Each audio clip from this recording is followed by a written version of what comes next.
जय श्री गणेश। नमस्कार। मैं आचार्य संजय द्विवेदी। मेरे समस्त प्रबुद्ध दर्शकों का मेरे चैनल पे हार्दिक स्वागत है। प्रिय दर्शकों, आज मैं नवग्रहों में राजा सूर्यदेव के राशि परिवर्तन प्रभाव को लेकर आपके सम्मुख उपस्थित हूं। सूर्यदेव 16 दिसंबर को अपनी राशि का परिवर्तन करेंगे तथा वर्तमान वृश्चिक राशि को छोड़कर गुरुदेव बृहस्पति की मूल त्रिकोण राशि धनु राशि में प्रवेश करेंगे। अब ये परिवर्तन अत्यंत महत्वपूर्ण इसलिए भी है कि यहाँ पर सूर्यदेव जब राशि परिवर्तन करके धनु राशि में प्रवेश करेंगे तो वहां पर मंगल पहले से ही विराजमान होंगे।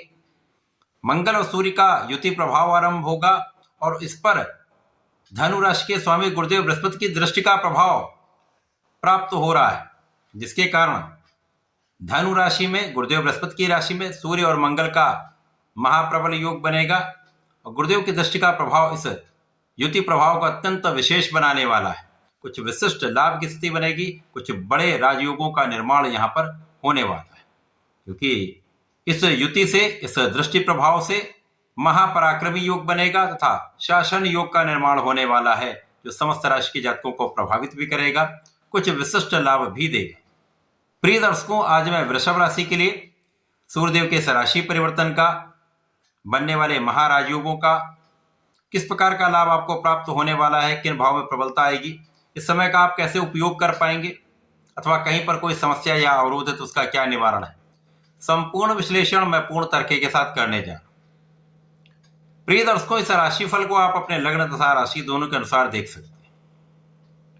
वृषभ राशि शुक्राचार्य की राशि है। शुक्राचार्य और सूर्य का मित्रवत भाव नहीं है, इसी प्रकार से गुरुदेव बृहस्पति का और शुक्राचार्य का मित्रवत भाव नहीं है, परंतु यहां पर तात्कालिक मैत्री के भाव में होने के कारण सूर्य और शुक्र का समभाव बन रहा है, जो अत्यंत विशेष प्रभाव देगा।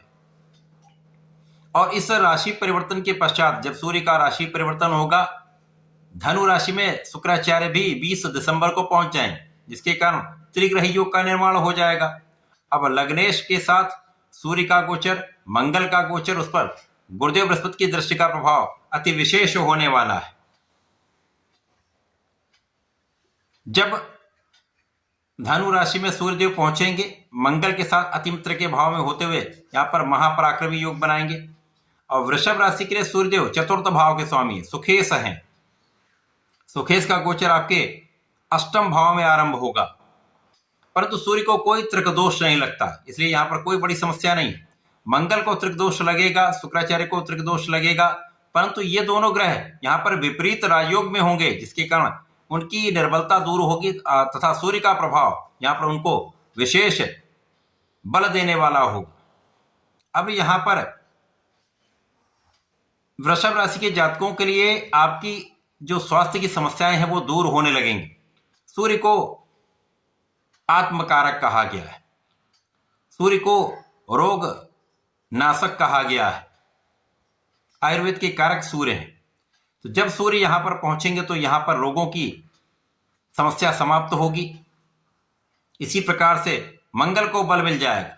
इस समय में आपका परिश्रम पहले से अच्छा हो जाएगा, क्योंकि स्वास्थ्य समस्याओं के कारण आप जो प्रयास नहीं कर पा रहे थे, जो परिश्रम नहीं कर पा रहे थे, वो सूर्य के यहां पहुंचने के पश्चात आप संपूर्ण रूप से प्रयास करेंगे, परिश्रम बढ़ा देंगे, क्योंकि यहां पर आपका आत्मबल भी बहुत अच्छा हो जाएगा। आपके अंदर नेतृत्व की क्षमता पहले से अधिक बढ़ जाएगी और यहां पर लग्न प्रबल हो जाएगी। अब लग्न शुक्राचार्य की है, जो पहले से ही आकर्षक सौंदर्यवान होते हैं। यहां पर आपका जब लग्न बलवान हो जाएगा, समस्याएं दूर होंगी, तो आपके अंदर एक विशेष प्रभाव आ जाएगा। और गुरुदेव की दृष्टि का प्रभाव जो अष्टम के ही स्वामी है, तो यहां पर आपकी समस्याओं को दूर करने वाला होगा, आपके आकस्मिक लाभ देने वाला होगा। यहां पर पारिवारिक संपत्ति से या पारिवारिक भाव से या पिता के सहयोग से अचानक धन प्राप्ति का योग बन रहा है। यहां पारिवारिक भाव में वृद्धि होगी तथा यहां पर आपके लाभ में निश्चित रूप से वृद्धि होने वाली है। जैसे जैसे ये गोचर आगे बढ़ेगा तो यहां पर लाभ कहां से आपको मिलने वाला है। जो जातक नौकरी के लिए प्रयास कर रहे हैं, उनका काम नहीं बन पा रहा था, उनको नौकरी की प्राप्ति होगी। जो अपने कार्य क्षेत्र में नए अवसर चाह रहे हैं, उनको नए अवसरों की प्राप्ति होगी। आप अपने ऋण से मुक्त होंगे और यहां पर जब रोग से आप मुक्त होते हैं तो पहले से ही आप स्वास्थ्य लाभ लेते हैं और संतुष्ट होते हैं। इसी प्रकार से इस समय आप आध्यात्मिक रहेंगे, पूजा पाठ में आपका मन लगेगा तथा आपके विशेष ज्ञान में वृद्धि हो जाएगी।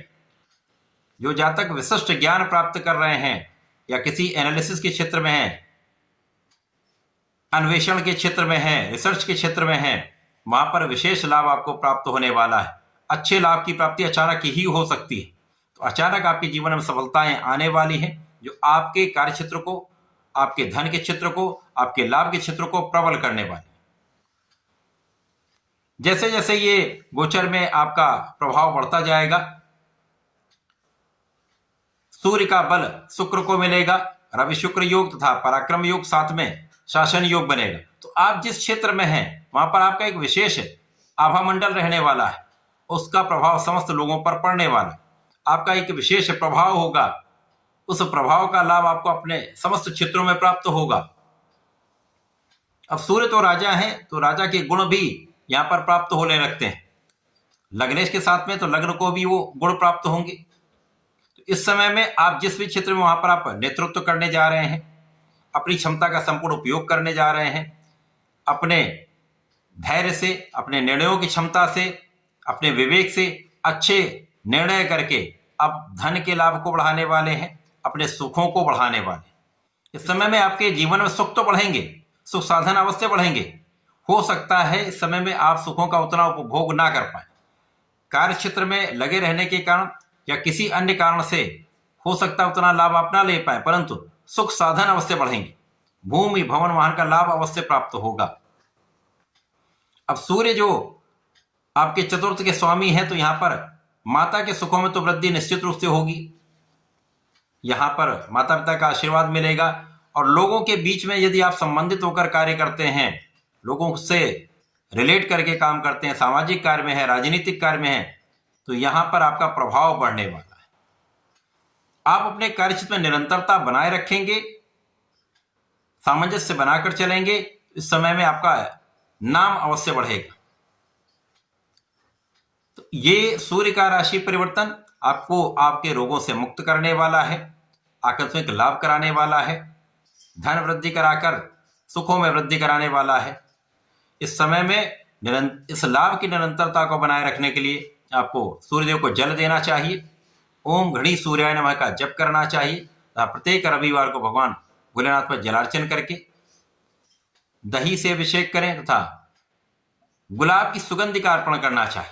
यदि आप ऐसा करते तो विशेष लाभ आपको प्राप्त होंगे, समय का सदुपयोग आप कर पाए। तो ऐसा करके इसका लाभ लें। धन्यवाद, नमस्कार।